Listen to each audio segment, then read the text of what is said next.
හරි. පුතේ අපි ප්‍රශ්නාංක 15 දක්වා කතා කරා. ප්‍රශ්නාංක 16 එකම ගොඩනැගිල්ලේ ඇති පරිගණක ජාල දෙකක් එකිනෙකට සම්බන්ධ කිරීම සඳහා භාවිත කළ හැකි උපකරණය මොකක්ද කියලා අහනවා. පරිගණක ජාල සම්බන්ධ කරන්න පාවිච්චි කරන්නේ ජාල සුවිචය. හරි. පරිගණක ජාල සම්බන්ධ කරන්න පාවිච්චි කරන්නේ ජාල සුවිචය.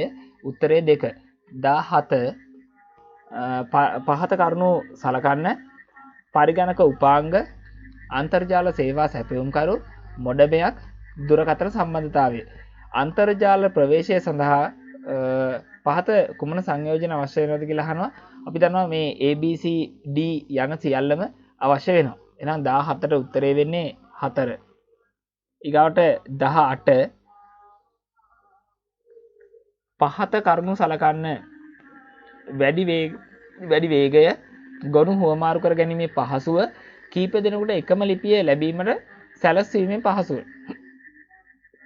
එතකොට ඉහත ලක්ෂණ අතරින් සාමාන්‍ය තැපෑල හා සසඳන විට විද්‍යුත් තැපෑලේ වාසියක් වන්නේ. ඒතර වාසි සහ වාසියක් වන්නේ කියලා අහනකොට ඒතර එකක් වෙන්නත් පුළුවන් එහෙම නැත්නම් ගොඩක් වෙන්නත් පුළුවන්.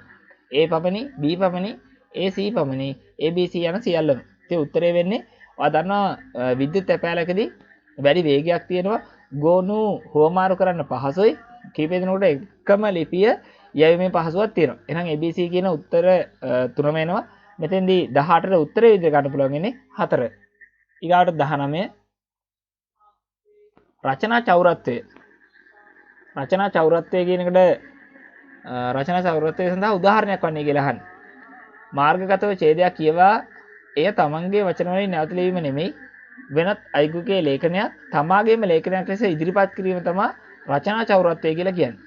ඔයාලත් මතක තියාගන්න ඕනේ වෙනත් අයගේ ලේඛනයක් කරන් ඒක තමන්ගේ වගේ ඉදිරිපත් කරන්න එපා. එතකොට ඔයත් රචනා චෞරත්වයට අහු වෙනවා. හරි. ඊළඟට 20 පහත සඳහන් සේවා සලකන්න. යටිතල පහසුකම් සේවා, වේදිකා සේවා, මුදුකාංග සේවා. ඉහත සේවා අතරින් වලා පරිගණකයේ මූලික සේවා වන්නේ. වලා පරිගණකයේ මූලික සේවා වන්නේ එහෙම නැත්නම් පරිගණක ක්ලවුඩ් කම්පියුටින් ගැන අහන්නේ. ඉතින් ඒතකොට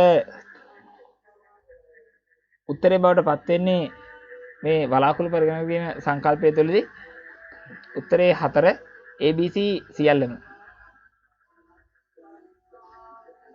රයිට්. එතකොට පුතේ අපි ප්‍රශ්නාංක 20 දක්වා කතා කරා. ඊළඟට 21ත් අපිට මේ වීඩියෝ එකේදීම කතා